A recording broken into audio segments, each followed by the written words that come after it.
Salam alaikum, Azul Fillaoun, bonjour. La CLTD commence à susciter des réactions, pas seulement positives, surtout pas positives. Les esprits chagrins sont revenus de leur première stupéfaction. Ils sont entrés en action désormais. Ils vitupèrent, postillonnent, dardent et piquent.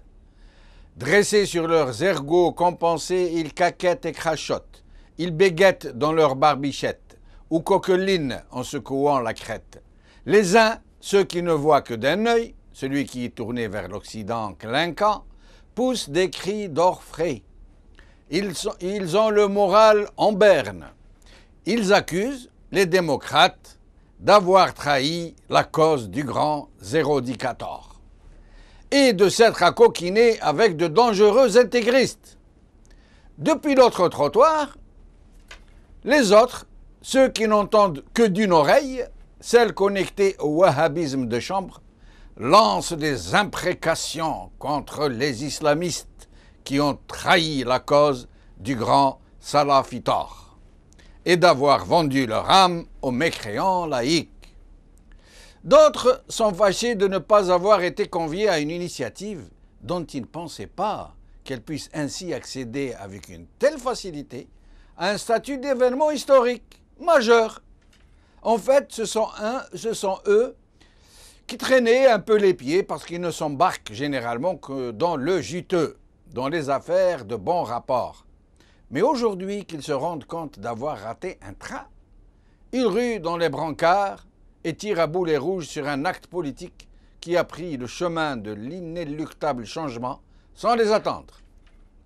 D'autres, enfin, personnalités et partis politiques de la mangeoire, qui fraient dans le marais trouble du régime, se préparent à entrer dans la danse pour stigmatiser les forces qui sont entrées en action sans eux, sans elles. Ils vont leur trouver des qualificatifs acidulés, trempés dans le venin propagandiste. Ils vont les accuser de faire le jeu de l'OTAN, du Qatar, de BHL et que sais-je. Tous ces poncifs de la contre-révolution qui ne craignent pas de s'attifer des oripeaux du progressisme et de la lutte des peuples pour leur libération.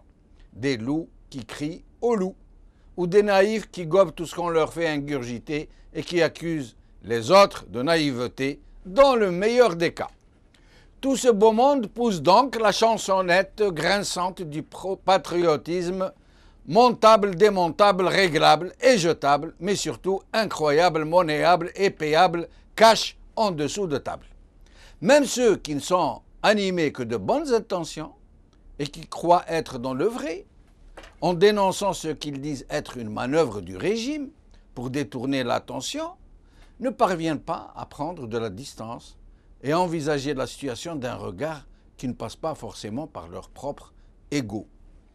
Tous ces gens, y compris les plus sincères, sont une aubaine pour le régime qui ne sait pas encore que les méthodes qu'il devra utiliser pour faire imploser l'initiative sont à trouver, bien qu'il soit passé maître en la matière. Pour le moment, il se frotte les mains. Il en est même en train de se dire qu'il n'aura pas à faire le sale boulot, puisque d'autres s'en chargent avec un zèle qu'il n'aurait jamais espéré. Nous verrons. Nous verrons ce qu'il en sera si cette dynamique saura se connecter au peuple si elle saura accueillir en son sein toutes les forces vives qui ont été prises de vitesse en quelque sorte, ou qui ont été tout simplement et injustement négligées, comme celles des victimes du terrorisme, toutes les victimes, celles des femmes, celles des laissés pour compte, des activistes universitaires, des journalistes et j'en passe. Aujourd'hui, le matin des aides. Conférence nationale pour la transition démocratique, le point de vue de Samir Bouakwir. Liberté. Liberté, s'il vous plaît. Les fondamentaux. Liberté, c'est un petit billet de Salim Tamani, les fondamentaux. Ensuite, Al-Watan. Al-Watan, dans le titre, il y a un souci certainement. Donc le titre est « Les démocrates peuvent-ils imaginer l'avenir sans les islamistes ?» Avec nous aujourd'hui, Samir Bouakwir, politicien algérien et membre fondateur de l'ANC. Sofiane Bouagila, ingénieur agronome et militant des droits de l'homme à droite, membre de la Ligue des droits de l'homme, la Ligue algérienne des droits de l'homme. Samir Bouakwir, merci d'avoir répondu à notre invitation. Samir Bouakwir, Samir est avec nous? Oui. Bonjour Samir, merci d'être avec nous. Bonjour Jamaldine. Alors, avant d'entamer la discussion sur la CLTD, je précise que l'ANC, dont vous êtes un membre fondateur, vient aujourd'hui même de rendre publique une déclaration. Nous essaierons d'en parler brièvement à la fin de cette émission et nous pourrons y revenir plus longuement si vous le souhaitez dans une prochaine émission. Ce que je voudrais vous demander, c'est que dans un texte de vous, paru sur le Matin des Aides que nous venons de présenter, vous dites entre autres, déclaration intéressante, qu'il est illusoire de vouloir construire un consensus politique sans trancher les questions essentielles qui ont provoqué déchirures et drames sanglants dans notre pays. Qu'est-ce que vous entendez par là ?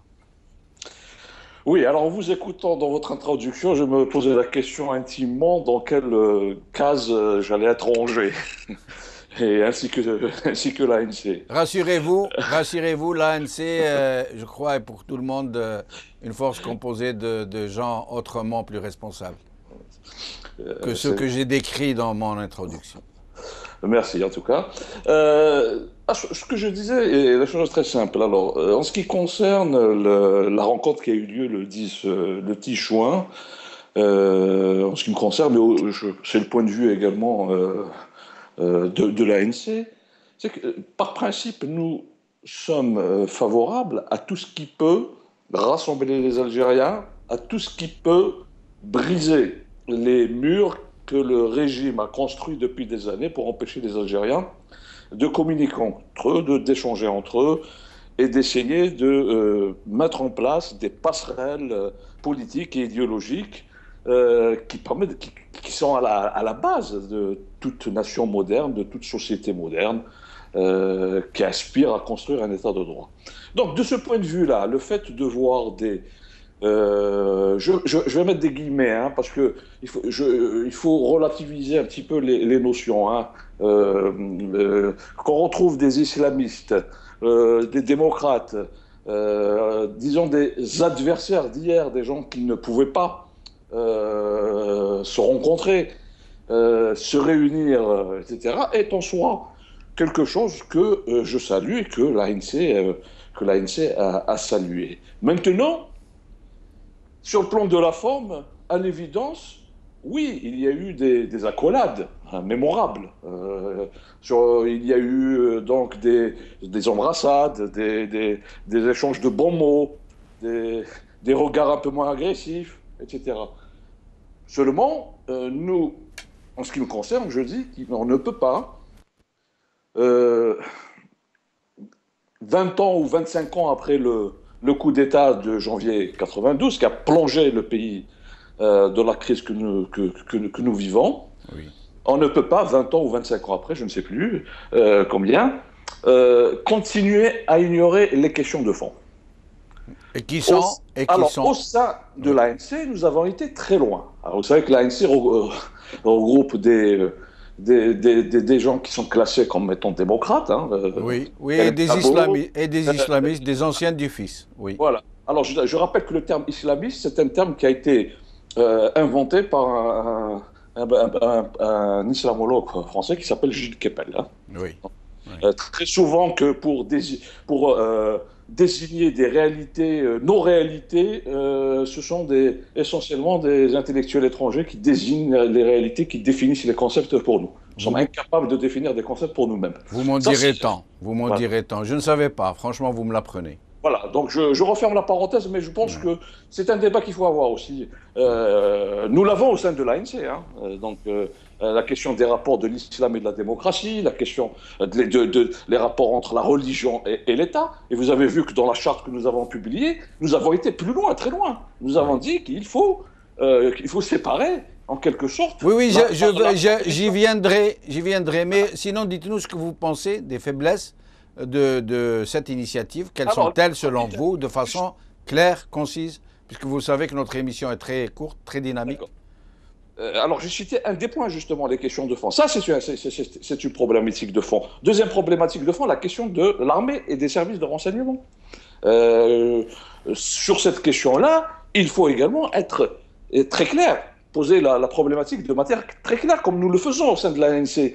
C'est-à-dire parler, non pas proclamer des principes de démocratie, de république, etc. Ça, je pense qu'elles font consensus, mais d'aller plus loin. Hein. Nous disons que nous, par exemple, il faut non seulement poser évidemment la nécessité de séparer le militaire du civil, mais également de définir les mécanismes de contrôle démocratique des forces armées d'une manière générale, que ce soit l'armée, la gendarmerie et la police.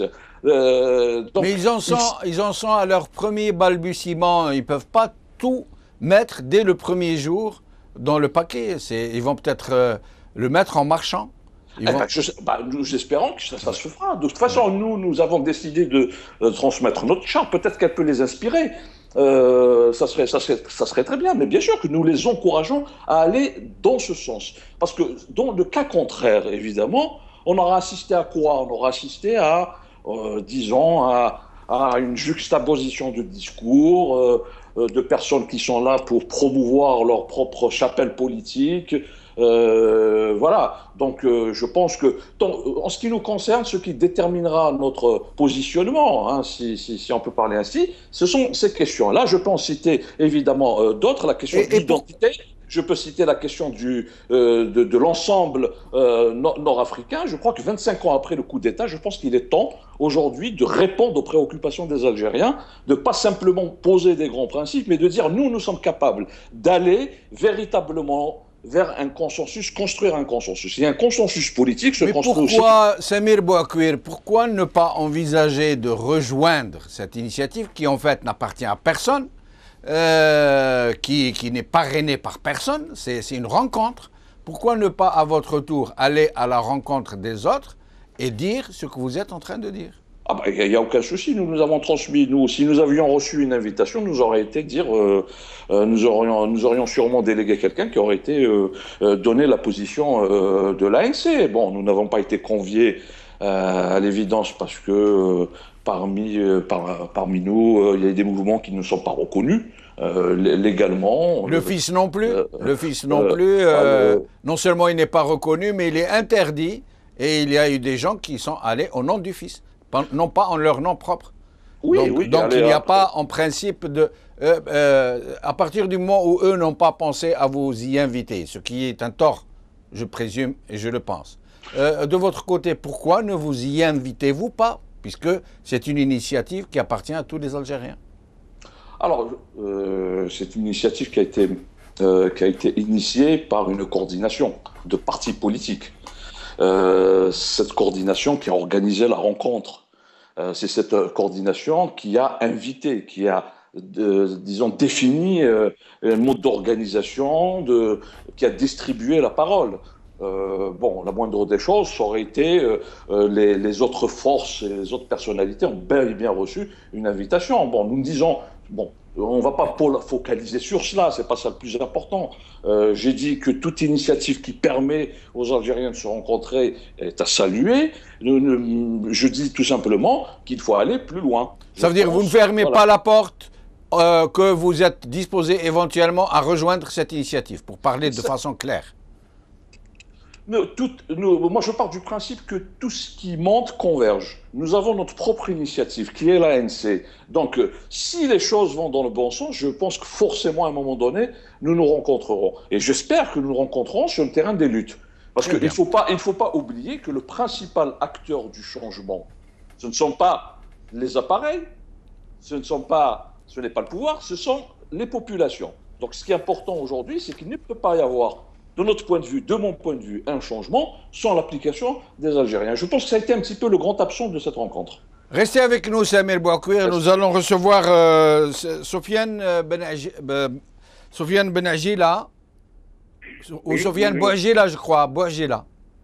Benagila. Ahlan bik, merci d'être avec nous. Ingénieur, militant des droits de l'homme, membre de la Ligue algérienne pour les droits de l'homme, Al-Rouat. Merci de nous avoir rejoints. Quelle est votre propre lecture sur ce qui s'est passé, sur cette initiative de la Commission pour les libertés et la transition démocratique? De toute façon, on devait passer par là et c'est la seule voie pacifique qu'on a entre les mains pour l'instant. À partir du moment où on laisse la poursuivre, parce que pour l'instant, le pouvoir semble ne pas en tenir compte. Donc, je ne sais pas le dialogue où il va mener, quoi. Et pour l'instant, c'est un dialogue unilatéral, quoi. Mais sinon, vous pensez que la CLTD pourrait réellement faire bouger quelque chose? Il faut qu'il y ait une jonction avec les bases populaires, d'abord. Et pour l'instant, ça n'y est pas. Donc, il faut décentraliser. C'était l'une des recommandations de la conférence. Il faut décentraliser le débat. Mais c'est ce qu'ils ont annoncé, comme vous venez de le préciser. Ils ont annoncé qu'ils vont décentraliser au niveau des communes, des wilayats, des régions. Exactement. Donc, exactement. Oui, donc, oui. Et là, il faudra mobiliser le maximum de gens et ça ne va pas être évident dans un climat tel qui se présente. C'est-à-dire, ça ne va pas être évident. Qu'est-ce que vous voulez dire par là? Ça ne va pas être évident parce que si en décentralisant, on va faire apparaître les élites, les leaderships. Et avec le système répressif qui existe actuellement, ça va être un peu la chasse à la sorcière. Concernant le roi, justement, M. Benagila, je ne sais pas ce qui se passe, mais la répression des militants des droits de l'homme est plus forte que partout ailleurs. Vous avez le championnat d'Algérie de la répression des droits de l'homme dans la wilaya de Rouat. Pourquoi? Non, on n'est pas les champions. On en parle plus. Mais ce qui se passe à la Guadeloupe, c'est exactement ce qui se passe partout ailleurs. Il n'y a pas de raison. Ça soit spécifique à la Guadeloupe. Le problème de logement, c'est pas un problème qui est inhérent à la Guadeloupe. C'est national. Non, mais je parle des interpellations, des arrestations de vos militants, exactement de la même manière. Du flicage. Ici, on en parle plus. Vous n'avez qu'à voir la dernière anecdote avec le type qui a filmé, les agents de police de Gerdaya qui a écopé de 2 ans de prison. Je tiens à le souligner. 2 ans, voilà. Oui. Et on a du mal à expliquer comment notre justice fonctionne. Mais notre appareil judiciaire fonctionne. À ce propos, M. Benagila, même si je saute un peu d'un sujet à un autre, vous pensez en rester là au sujet de cet abus extraordinaire? Quelqu'un qui filme des policiers en train de voler un commerce, qui diffuse cette vidéo et qui s'en défend d'ailleurs. Il a eu tellement peur qu'il a dit ce n'est pas moi qui l'ai fait. Et il écope de 2 ans de prison ferme. Vous pensez, vous, en rester là, laisser faire un tel excès? Non. Qu'est-ce que vous pensez faire? Qu'est-ce que vous comptez faire? On est justement en contact avec les avocats et tout. On va voir comment ça va se passer, comment faire évoluer les choses. Mais ce qui est encore tout chaud, Mais ce qui est grave, c'est que le type, il a filmé un bien, le vol, ça le concernait même pas, quoi. C'est un acte civique qu'il a eu, et il a dénoncé, c'est-à-dire toute morale, toute éthique, sur tous les points de vue, on comprend pas. On comprend cette justice immorale qui agit comme ça, quoi. Et puis, de toute façon, on la reconnaît dans les affaires de Khalifa, on la reconnaît dans les affaires de Cheikh Khalil, etc., quoi. C'est toujours la même chose. Restez avec nous, M. Benagila. Je m'excuse, je voudrais rajouter un mot. Oui, je vous en prie. Il y a une différence entre justice et respecter l'ordre. L'ordre, actuellement, c'est l'ordre établi par le pouvoir. C'est pas une justice, parce qu'une justice est impartiale. Ça, c'est plus d'une justice. C'est un ordre, et dans ce cas, ça devient ce qu'on appelle de la répression, ou la hogara, ou comme vous voulez. Voilà. Le discours de l'ordre et l'ordre du discours. Restez avec nous, M. Benagila. Samir Bouakwir, plus loin dans votre texte, Samir Bouakwir, vous êtes avec nous? Samir Bouakwir? Oui. Est-ce que nous aurions perdu Samir Bouakwir? Là, je suis toujours là. Je vous heureusement, j'ai eu peur. Par contre, il y a des coupures, donc je n'ai pas entendu vraiment écouter l'intervention de notre ami. Hein. C'est dommage. Alors, nos amis de technique viennent de vous entendre. J'espère qu'ils vont régler le problème. Dites-moi, plus loin dans votre texte paru sur le Matin des Z, vous dites les questions de la place de la religion, de l'identité nationale ainsi que de l'armée ne peuvent être éludées ou traitées avec légèreté ou superficiellement. Oui. Bon, donc, question de religion. Dans votre plateforme d'action ou dans votre texte fondateur, vous êtes très ferme sur cette question de religion qui ne doit en aucun cas relever du contrôle de l'État, dites-vous. Absolument, parce que l'instrumentalisation de la religion a d'abord été le fait du pouvoir algérien. Depuis l'indépendance d'ailleurs. Hein. Donc, nous savons très bien que les mosquées ont servi dans les années 70 à promouvoir par exemple la révolution agraire, que la mosquée a toujours servi de lieu de propagande officielle. En 88, suite à l'explosion populaire, évidemment, d'autres groupes sont venus contester l'instrumentalisation par le pouvoir de la religion, et à leur tour, on cherchait à instrumentaliser la religion en disant que c'est nous qui étions les plus légitimes pour utiliser la religion. Donc, nous posons de manière très claire le principe suivant, c'est que la religion doit être protégée des instrumentalisations politiques. C'est-à-dire qu'elle soit le fait de l'État ou que ce soit le fait de groupes extrémistes ou de Oui, mais attendez, politiques. Samir Bouakwir, pour pousser la discussion un peu de façon à ce que les gens comprennent.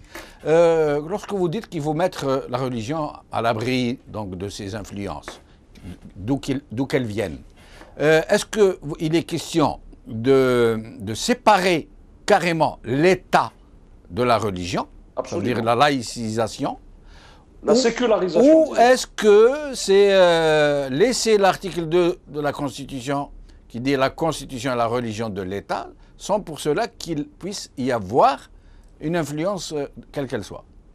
Alors, la question se pose au niveau, je dis, de la non-instrumentalisation. Donc, c'est-à-dire qu'il s'agit bien évidemment de ne pas permettre à ce que l'État puisse instrumentaliser la religion à des fins politiques, comme ça a toujours été le cas. Comment le faire ? Comment le faire, évidemment? Donc, il s'agit de poser constitutionnellement le principe. L'islam est la religion majoritaire en Algérie. Donc, il n'y a pas de doute là-dessus. Personne ne va nier cela. Je suis musulman. Voilà. Donc, il n'y a pas de problème à ce niveau-là. Donc, il ne s'agit pas de douter de cette question-là. Maintenant, il s'agit de poser des problèmes, des principes fondamentaux. Et nous le posons. La liberté de culte, hein, la liberté de culte. Et la liberté de conscience sont des principes fondamentaux qu'il s'agit de poser. Donc pour nous, il s'agit de sortir un petit peu de ce qui a constitué aussi un terreau de la crise, qui a nourri la crise, etc. Oui. Nous disons que le problème principal en Algérie, ça a été d'abord la mainmise de l'armée et des services de renseignement sur la vie politique il est important aujourd'hui de sortir de cela. Nous ne sommes pas encore sortis de cela. Hein, parce que ceux qui croient qu'en Algérie, nous avons affaire à un pouvoir civil, en l'occurrence Bouteflika, qui a tous les pouvoirs, se trompent. Bouteflika, de quel Bouteflika parlez-vous? Oui, enfin bon. Lequel des deux? Oui, peu importe. Enfin, moi, je ne m'adresse pas aux uns aux autres. Moi, je m'adresse à ce qui officiellement constitue le chef de l'État. Voilà. Bon, la vitrine institutionnelle. Voilà, je parle de la vitrine institutionnelle. Donc, moi, je ne rentre pas dans des considérations internes au fonctionnement d'une famille, etc. Ça, c'est pas le problème. Donc, je dis que, et ça, puisqu'on parlait de la rencontre nationale, donc de la conférence nationale, etc., il ne faudrait pas que cette conférence nationale, par exemple, donne le sentiment qu'il s'agit simplement d'un consensus anti-Bouteflika. Hein, c'est pour ça que j'ai insisté sur le terme de consensus. Le consensus que nous voulons, nous, c'est un consensus pour l'Algérie. Hein, ce n'est pas un consensus contre un clan, par un clan contre un autre, par exemple. Donc il s'agit de ne pas tomber dans ce piège-là, hein, à titre d'exemple. Oui. Voilà. Parmi les recommandations que vous faites dans votre texte à cette initiative, vous leur demandez de boycotter totalement toutes les échéances politiques et électorales imposées par le pouvoir, dites-vous, je vous cite, jusqu'à satisfaction des revendications. Ah bien sûr, absolument. Je crois que c'est véritablement la décision qui fera la démonstration que cette rencontre n'est pas une rencontre de hasard, de circonstances uniquement, mais que véritablement elle s'inscrit dans une logique de changement radical et pacifique. Sachez que demain, si je ne fais pas, enfin je suis pas je suis pas prévisionniste, mais je crains que demain, s'il y a des élections législatives, que cette coalition qui s'est créée entre partis personnalités craque, hein, d'une certaine manière. Donc poser ce principe-là, ça aurait été se prémunir effectivement en disant que nous refusons de nous inscrire dans l'agenda du pouvoir. Hein, oui. Et que nous contestons toutes les fausses, en fait, que ce sont de fausses initiatives. Est-ce que vous ne préconisez pas, en fait, dans ce genre de recommandations, de faire un premier pas significatif vers une vraie désobéissance civile, pour appeler les choses par leur nom? Bon, il ne suffit pas de proclamer comme ça des mots d'ordre pour qu'ils se traduisent automatiquement dans la réalité. Aujourd'hui, il faut reconnaître que ce qu'on appelle l'opposition, entre guillemets, a été affaiblie par des années donc, de répression, etc. Qu'il y a aussi un discrédit qui frappe, hein, pas simplement le pouvoir, mais qui frappe aussi une classe politique. Ça, c'est un élément dont il faut tenir compte aujourd'hui. Quand vous vous adressez aux Algériens, les Algériens aussi vous répondent que, d'une certaine manière, vous êtes pareil. Donc, il s'agit aussi de réhabiliter. Hein, ce qui est important, de recrédibiliser l'action politique et de réhabiliter l'action politique aux yeux de nos concitoyens. Et c'est ce que nous essayons de faire, nous, au sein de l'ANC. C'est-à-dire de dire, voilà, nous sommes capables de nous réunir, nous sommes capables de nous dépasser, hein, nous-mêmes, nous sommes capables de formuler des propositions, nous allons encore approfondir la réflexion, parce que c'est important quand même, nous vivons dans un monde qui s'est globalisé, il y a des enjeux aujourd'hui qui ne sont pas uniquement nationaux, c'est des enjeux planétaires, il est important d'apporter des réponses dans ce cadre-là. Donc nous allons approfondir la réflexion et montrer que nous sommes sérieux. Oui, mais Samir Bouakwel, moi quand j'ai parlé de désobéissance civile, quand vous recommandez un boycott total, vous dites total, hein, vous précisez dans vos termes, et vous dites de toutes les échéances politiques et électorales. C'est un bel euphémisme pour dire, en fait, aller vers la désobéissance civile. Moi, oui, j'essaye de dire les mots comme ils doivent se dire. Oui, désobéissance politique, oui, c'est le refus, effectivement. Mais les actes de désobéissance civile, effectivement, Mais je ne dis pas que la désobéissance civile est négative. Moi, personnellement, en tant que citoyen, j'y ai toujours rappelé. Mais c'était juste pour préciser certains termes, pour faire parler les mots. Oui, alors la désobéissance civile recouvre autre chose aussi. Hein. Désobéissance civique, ça veut dire que les citoyens refusent de payer l'électricité, refusent de payer le gaz, refusent entre autres, mais pas seulement. Bon, donc, pas seulement. Oui, Oui. pas simplement, d'accord, mais il peut avoir aussi cette signification. Donc pour le moment, oui, pourquoi pas, hein, si véritablement on a une opposition qui est organisée, etc., qui se recrédibilise, parce que c'est ça le problème. Aujourd'hui, si par votre biais, l'ANC appelle à la désobéissance, vous croyez que les gens vont répondre à ce mot d'ordre? Non. Donc il faut être sérieux. Il ne s'agit pas de lancer des mots d'ordre comme ça. Non, vous êtes en train de suggérer, de faire des recommandations à la CTLD. Alors, ça c'est à titre personnel, effectivement. Voilà. Dans mon texte, j'ai émis donc cette proposition qui consiste à dire on refuse de participer aux échéances électorales, aux consultations actuelles, par exemple, en ce qui concerne la révision constitutionnelle, que nous refuserons de nous associer à ce type d'échéance tant que le pouvoir n'aura pas accédé à l'exigence d'une transition vers la démocratie. Tant qu'il n'aura pas pris des mesures pour libérer réellement le champ politique n'auront pas été prises, pour libérer les médias, pour respecter justement les droits de l'homme, pour que la justice soit une véritable justice indépendante. Voilà. Samir Bouakouir, merci beaucoup. J'espère vous revoir bientôt pour parler de votre déclaration. En attendant, je vous remercie. Sofiane Bouajela. Alors, j'ai lu tout à l'heure un texte de vous paru sur le site de Yassine Zaïd, où vous lancez un véritable cri d'alarme sur les périls qui nous attendent, selon vous, à très court terme. Vous appelez à adhérer en masse à la CLTD. Vous pensez que cette initiative peut signifier un tournant dans la prise de conscience et le militantisme de nos compatriotes? Je vous demanderai de répondre assez brièvement parce que nous n'avons plus de temps malheureusement. Effectivement, c'est la seule. D'ailleurs, il y a eu des difficultés pour tenir la conférence, disons des difficultés logistiques. C'est la seule voie qu'on a pacifique pour l'instant. Voilà, c'est tout. Donc, mais ça demande, il faut renvoyer la balle à la base. Oui. Donc, qu'il y ait une prise de conscience absolument à tous les niveaux et générale, et voilà quoi. Oui. Mais le SOS là qui a été lancé, parce que comme l'avait dit M. Benguetou, la nation est en danger. Nous sommes confrontés à un problème de survie. L'Algérie actuelle ne nourrit pas plus que l'Algérie de 1962. On n'est pas capable de se nourrir, on n'est même pas capable de nourrir l'Algérie de 1962.